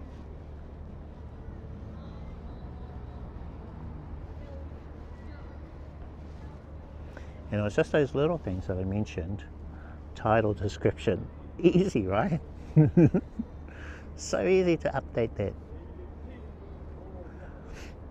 I think what they could do as well, when you go live, if they could show title, much like the Kick Go Live app. When you go live, it brings up a little page, dialogue thing, that asks you, title, description, maybe category. So it gives you some info like that before you properly go live. So if it could have something like that in this one, if it's just even the title and description. So perhaps it has like a skip button. You skip and go live. Or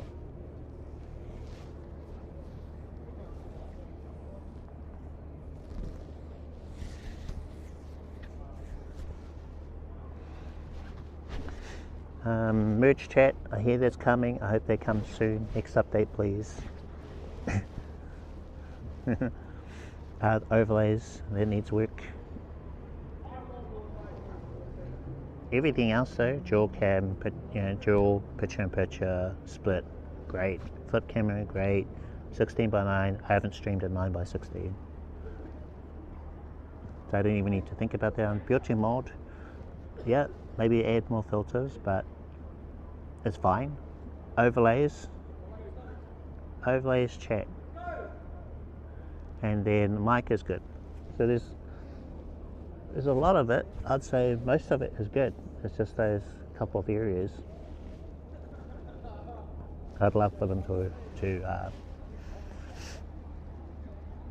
refine. App automatically bonds a portable Wi-Fi router and SIM that's inside the streaming zone. Yeah. Yeah, so before I head out today, I turned on the Mudi 7, takes about a minute, but I just turn it on and then zip up the bag and head out. The iPhone auto joins to the Mudi 7, so it would just do that whenever the Mudi 7 is on. And I already have the SIM card that's in there. I open up this app, go live, and then I just see these two things here. So it shows cellular and Wi-Fi. Whatever I'm connected to Wi-Fi, it'll bond it. I think it did get a little funky if you connected the Wi-Fi later, after you've already started your stream. But that was a while back. I don't know if it still does that.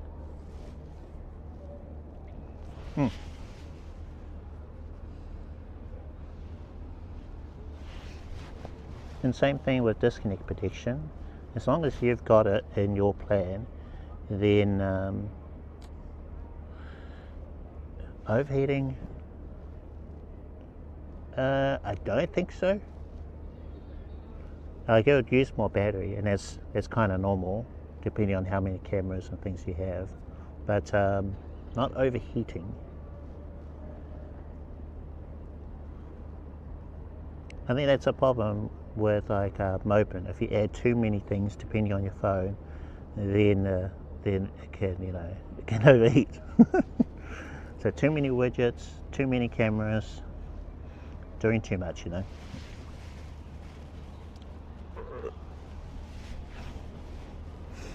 So whereas in here, I have had the dual cam on for quite a while.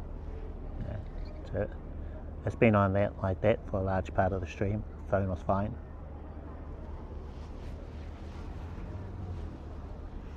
So I would have, picture-in-picture mode like this, and then overlays. I currently have the chat overlay, and my phone's been okay. It is kind of cold though, so it's going to help. Yeah, it's winter here.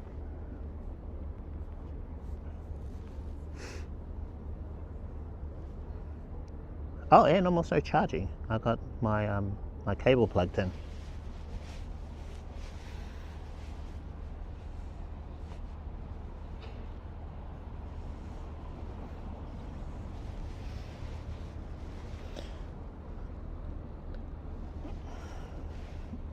Unplug.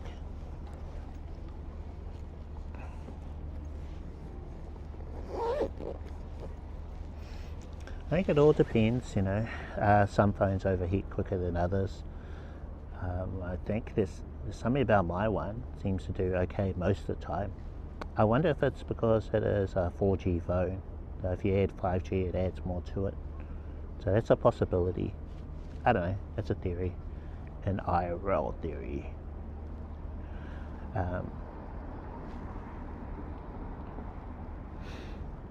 I've heard the 16s can get pretty toasty. The 17s, they're a lot better from what I've heard. So if you've got the Pro Max with the vapor chamber, they do pretty good with keeping the phones cool. Otherwise, every other iPhone, they can overheat. But, I mean, my one's been okay. What are we on battery? 80%.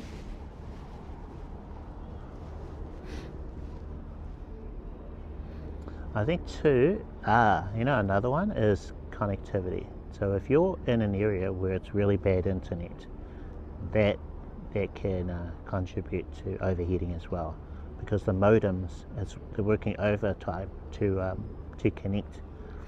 Now, you know, you could feel it, the device, they start getting warm.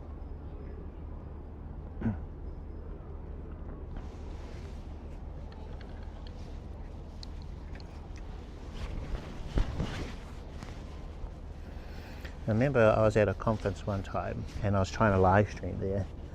Minutes into the live stream, I had the bell box and it was,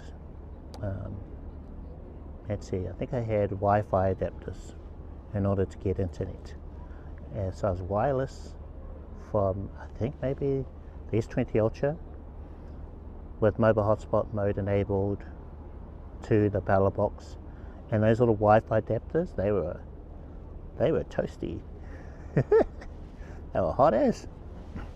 Cooking egg on them. So the whole thing shut down.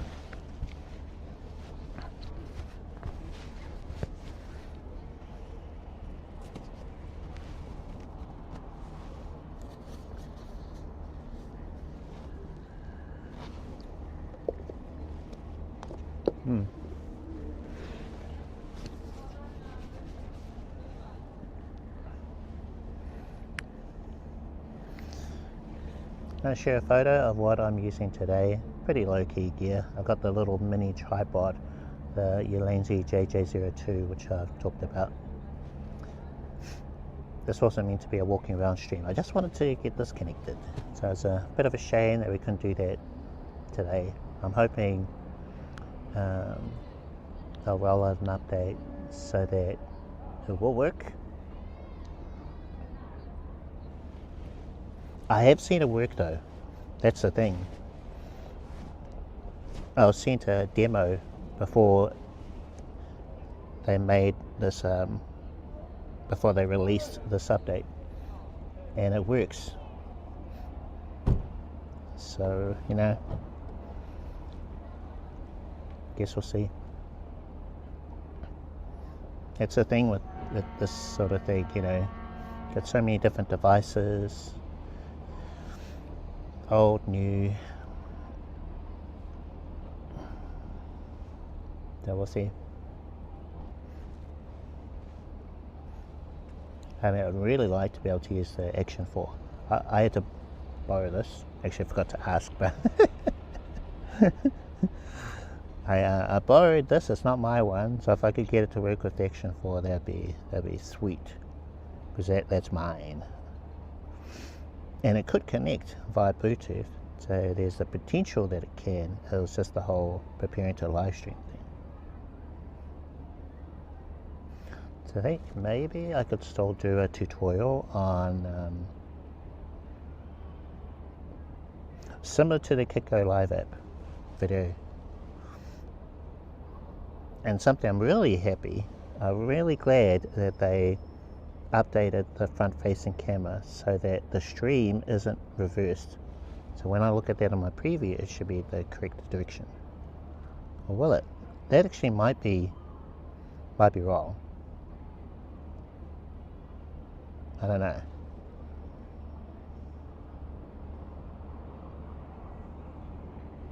Yeah, because that's a screen share. So let's turn off the screen share. So screen share off. Now I'll try it again. So those words, they should not be flipped for the stream.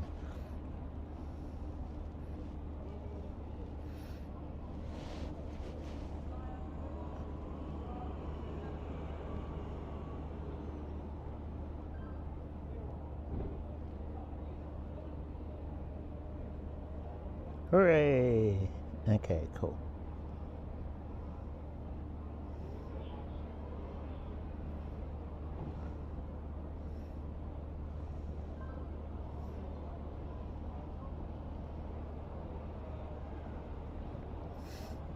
Okay. Alright. Well, don't have a gimbal today. Things will get pretty shaky without a gimbal. I am hand holding it. Oh, I know, I can just use the camera app, right?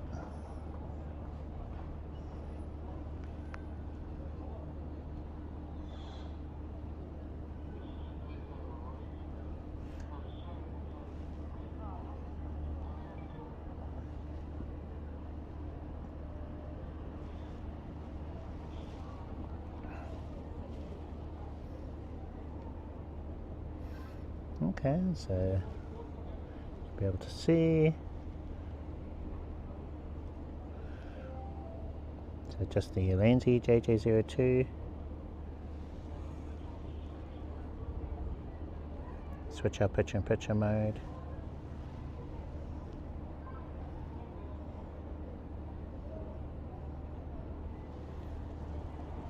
There's the future there of this app. We will be able to use a pocket camera. Hopefully Action 4 will work as well. So support was written up as Action 6 and the Pocket 3, but if it could work for the Action 4 as well, that'd be awesome.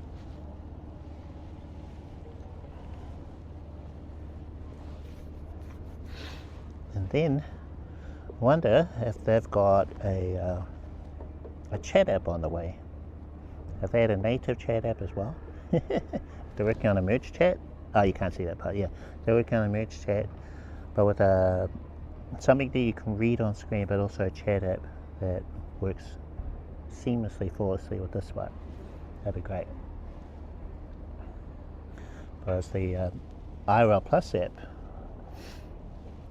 yeah, can't fully rely on that, especially for YouTube chat, unless they add video ideas or a different way of getting YouTube messages.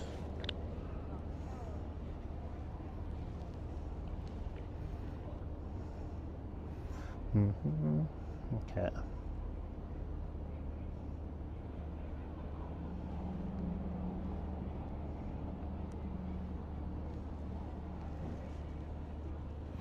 Okay, I'm gonna grab my things.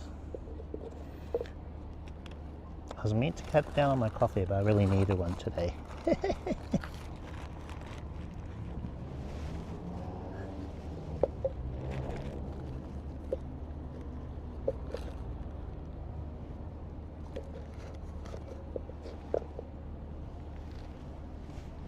Okay.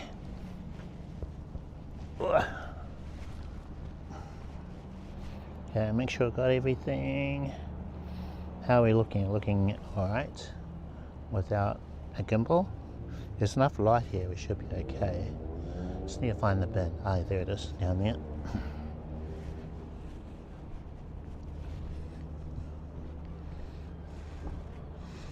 One more check.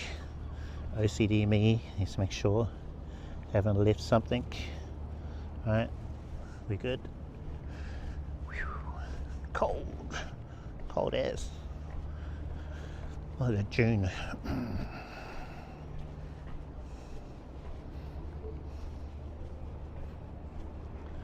I just feel like my earbud's gonna fall out.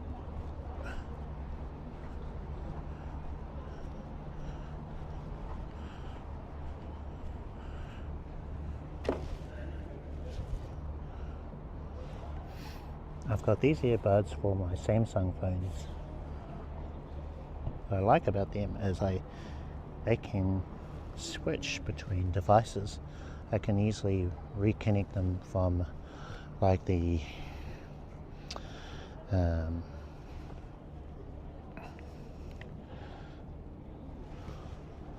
like between the Samsung and the iPhone.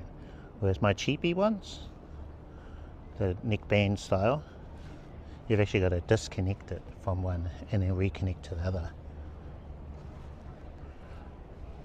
The problem with these is they fall out. One of them fell out today.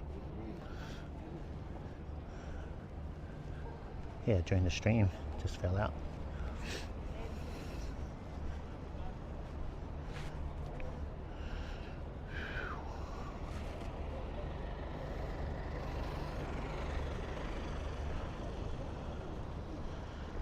Okay, so stay tuned for a video which I'll be uploading today. Oh yeah, by the way, if you're wondering what the theme of this week's uploads on YouTube, the theme is scripted videos. So I've been writing a script and then making the video uploading in one day, which seems pretty hard, but in a way it's actually easier than an unscripted video, because let's say if I give myself a topic, talk about it, ends up being like 1 hour long. That has happened, and then trying to edit that down to something without all the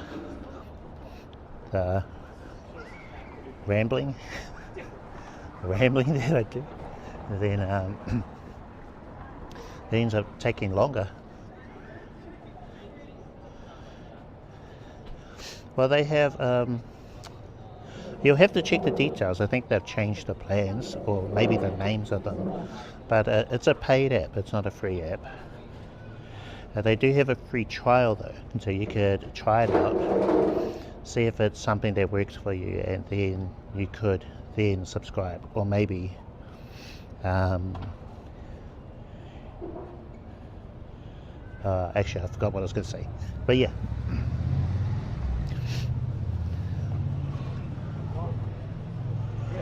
Yeah, there's currently, at least from, like, I can't see the plan details when I'm live, but yeah, unless they've changed a lot from the last time I checked, then they had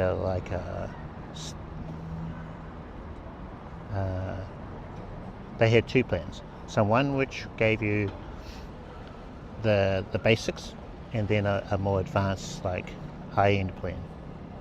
As if you're a hardcore streamer, you know, you stream a lot, then they had that one, and they gave you everything. So disconnect protection and multi-streaming to a lot more places. Yeah, I think the name of it was unlimited plan, but they might have changed it to pro plan. I'll just check the details.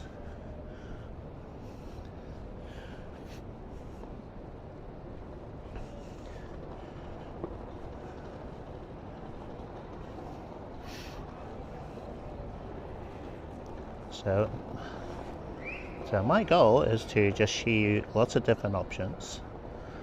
So for example, this may not be for everybody, depending on your situation. And some of them will be free, and then others will be premium products. Or others may be freemium, like StreamBuddy is. So StreamBuddy gives you some stuff for free, but then it's a YouTube chat that costs extra. Or for the stream buttons, there's an extra cost.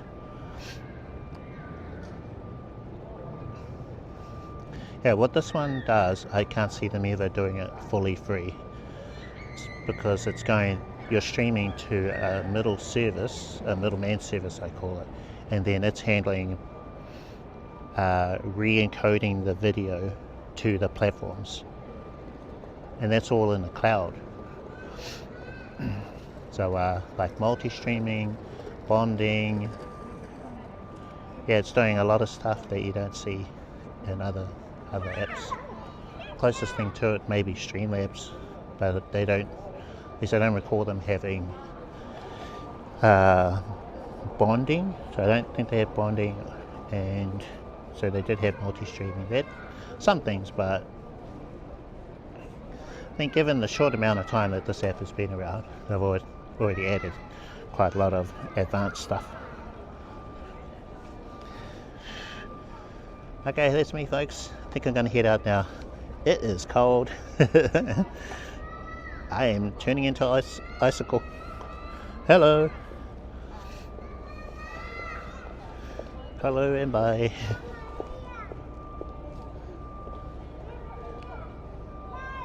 Oh, monkey. My little chat there is tiny. I can barely see it. I don't have I need to update the chat in this so it's the same as the Android version. I have like 2 chat overlays that are vertical, one smaller, one larger. I need to do that in here. There's some things that copy over from iPhone to Android, Android to iPhone, but I think overlays isn't one of those things. It's a McDonald's. Ah, there's a McDonald's over there.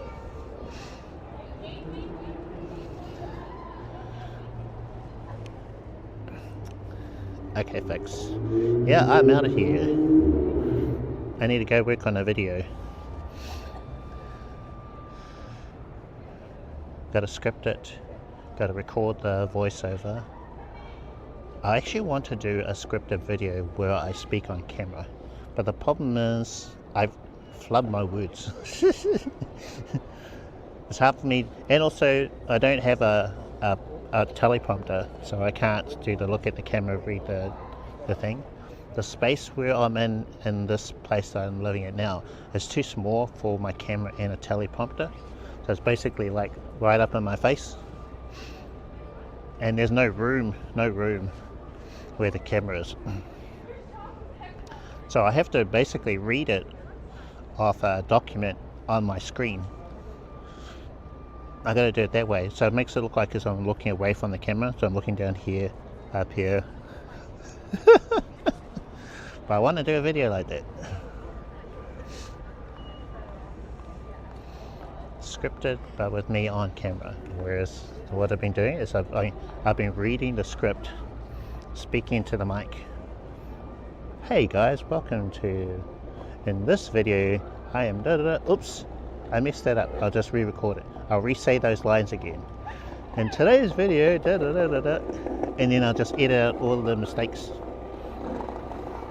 So that's one of the things I wanted to improve with my scripted videos. I want them to sound more natural. They're not quite natural. More practice. So this whole week, scripted video week. Yeah, I still need a script. I don't have one today. Alright, I better go. Thank you for tuning in guys. Hopefully you have a great rest of your day. Great rest of your week. I'll see you Friday, normal streaming day.